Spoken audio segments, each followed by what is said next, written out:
एक समय ऐसा था, हर नारी को स्वतंत्रता थी वर पसंद करने की। स्वयं वर कहता है, स्वयं अपना वर पसंद करते थे। पहले नारी वर को देखने के लिए जाती थी, एक युग था। अब युग बदल गया, अब वर जा रहा है देखने के लिए। 1 2 3 4 5 देखे तो ठीक है, कहीं तो 100 देख लेते तो भी कहीं पसंद नहीं होता। पूरा युग परिवर्तन हो गया। पहले स्वयंवर का आयोजन होता था, कन्या स्वयं पुष्पमाला लेकर निकलती थी, जो उनको पसंद आवे उसके साथ वो विवाह करती थी।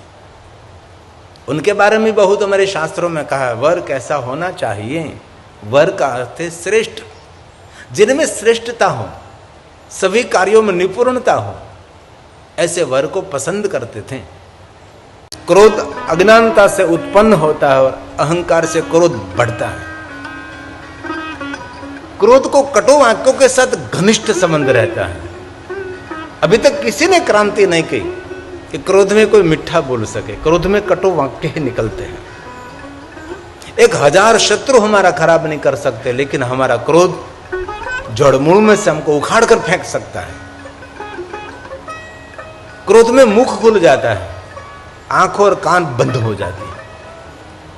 अत्यंत क्रोधी व्यक्ति आंख होते हुए भी उसको अंधा समझना चाहिए। क्रोध का तूफान विवेक को जड़मूल में से जला देता है। और आजकल बहुत सारे डॉक्टर भी कहते हैं, क्रोध करने से रोग प्रतिकारक शक्ति हमारी खत्म हो जाती है। क्रोध करने से व्यक्ति जल्दी वृद्ध हो जाता है। क्रोध अपने रूप का भक्षण कर देता है। क्रोध से हमारी ऊर्जा डैमेज हो जाती है। और शास्त्र सम्मत जो देखे तो क्रोध हमारे तप को भ्रष्ट कर देता है। जब काली क्रोध कर रही थी, महाकाली, तब स्वयं शंकर भगवान ने क्रोध पर बहुत प्रवचन किया है, काली को समझाने के लिए। काली शांत हो जाओ आप, क्रोध को चांडाल कहा है। काली, जो व्यक्ति क्रोध कर रहा है उसको स्पर्श करने से पवित्रकरण करना पड़ता है।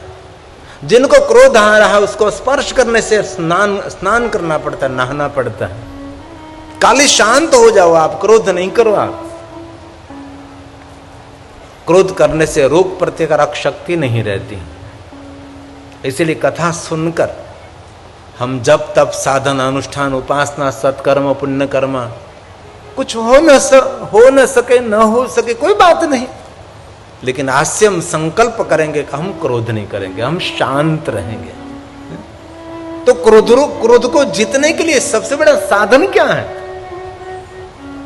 क्रोध तो हर व्यक्ति को क्रोध आएगा, लेकिन क्रोध को जीतने के लिए सबसे बड़ा साधन है मौन। लेकिन क्रोध में मौन रहना हिमालय पहाड़ उखाड़ने जैसी ताकत पड़ती है। हिमालय पहाड़ को उखाड़ना सरल लगता है, लेकिन क्रोध में मौन रहना बहुत कठिन है। लेकिन जिन्होंने क्रोध में मौन रह लिया, समझो क्रोध को जीत लिया आपने। कि भगवान व्यास जी ने शंभु नाम क्यों पसंद किया? भगवान महादेव जी के तो बहुत सारे नाम हैं, इतने नाम हैं, संख्या न विद्यते, इतने शिव जी के नाम हैं। लेकिन भगवान व्यास जी ने शंभु क्यों पसंद किया? क्योंकि स्वयंभू है, विभू है, प्रभु है। हम सभी जानते हैं शिव जी के कोई माता पिता नहीं है, वो तो स्वयंभू है। और स्वयं शिव जगत के माता पिता है। और सुंदर शब्द दिया, जगतः पितरम, हमारे सबके पितृ हैं। शिव महापुराण अंतर्गत ब्रह्मा जी ने स्वयं ने नारद जी को कहा कि नारद, दुनिया में जो कुछ दिखाई दे रहा है सब कुछ शिव और शक्ति का विस्तार है। शिव हमारे सबके पिता हैं। इस बात अकाट्य माने जाते हैं, इस बात को कोई तोड़ नहीं सकता। शिव जगत के पिता है, पितरम। और हमने बहुत बार कहा है कि जो भगवान महादेव का आराधन करते हैं, जो शंकर भगवान का आराधन करते हैं, उसको कोई पितरों की पीड़ा नहीं रहती। पितरों की पीड़ा से कौन पीड़ित है? जो महादेव से दूर है। कभी जिसने शिव जी का दर्शन नहीं किया, अर्चन नहीं किया, महादेव का कभी स्मरण नहीं किया, वो पितरों से पीड़ित रहता है। हमारी सनातन में एक मान्यता होती है कि कभी कोई जीवन में अड़चन, कोई रुकावट, कोई मानसिक तनाव, तो हम लोग विद्वानों के पास जाते तो विद्वान लोग कहते हैं कि आप पितरों का तर्पण करें। ऐसी एक बात चलती है। लेकिन जो महादेव को जो निरंतर अर्चन पूजन, उसका स्मरण, कभी उसको पितरों की पीड़ा नहीं। हमारे सबके पिता भगवान शिव है। हम सबका उत्पत्ति स्थान, हमारे सबका प्रारंभ का स्थान, और हमारा जन्म भी शिव है, जीवन भी शिव है, और मृत्यु भी शिव है, और मृत्यु की बात की अनंत यात्रा भी भगवान शिव है। इसलिए कोई भी देवी देवताओं को आप मानते हो, कोई भी विचारधारा में आप हैं, और कोई भी संप्रदाय की विचारधाराओं में आप हैं, लेकिन शिव जी को कभी छोड़ना नहीं चाहिए। शिव हमारा सबका उद्गम स्थान है, शिव हमारा सबका जीवन है, वो शिव है। इसीलिए भगवान व्यास जी ने सुंदर शब्द देकर भगवान शिव जी को प्रणाम किया। हमारे पिता है महादेव। आप सुनाते हैं, हे प्रीत जहाँ की रीत सदा, हे प्रीत जहाँ की रीत सदा, मैं गीत वहाँ के गाता हूँ। भारत का रहने वाला, भारत की बात सुनाता हूँ।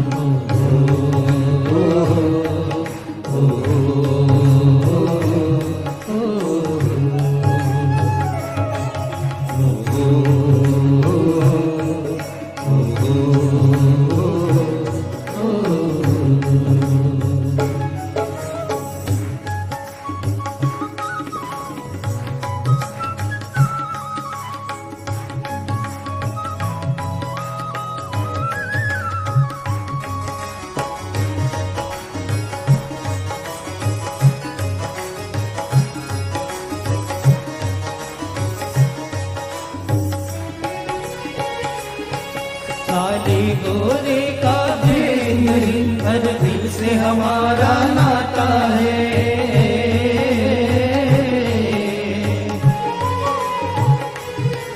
कुछ और न आता हो हमको, हमें प्यार निभाना आता है। जिसे मान चुकी सारी दुनिया, जिसे मान चुकी सारी दुनिया, मैं बात वही दोहराता हूँ। भारत का रहने वाला हूँ, भारत की बात सुनाता हूँ।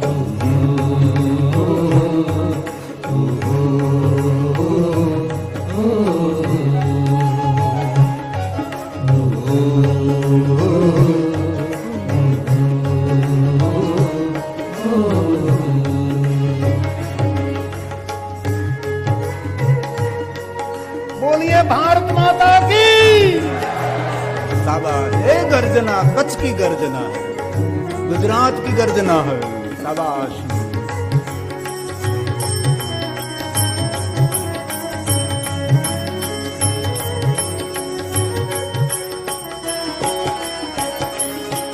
जीते हो इसी ने देश तो क्या, हमने तो दिलों को जीता है। जहाँ राम अभी तक है नर में, नारी में अब तक सीता है। इतने पावन है लोग जहाँ, इतने पावन है लोग जहाँ, मैं नित नित शीश झुकाता हूँ।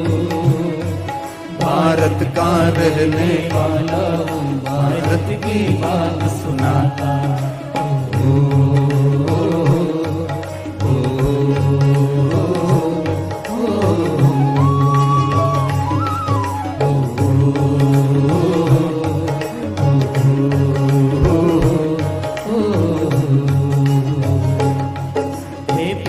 जहाँ की हे प्रीत जहाँ की रीत सदा मैं गीत गा के गाता हूँ। भारत का रहने वाला भारत की बात सुनाता, भारत का रहने वाला भारत की बात सुनाता, भारत का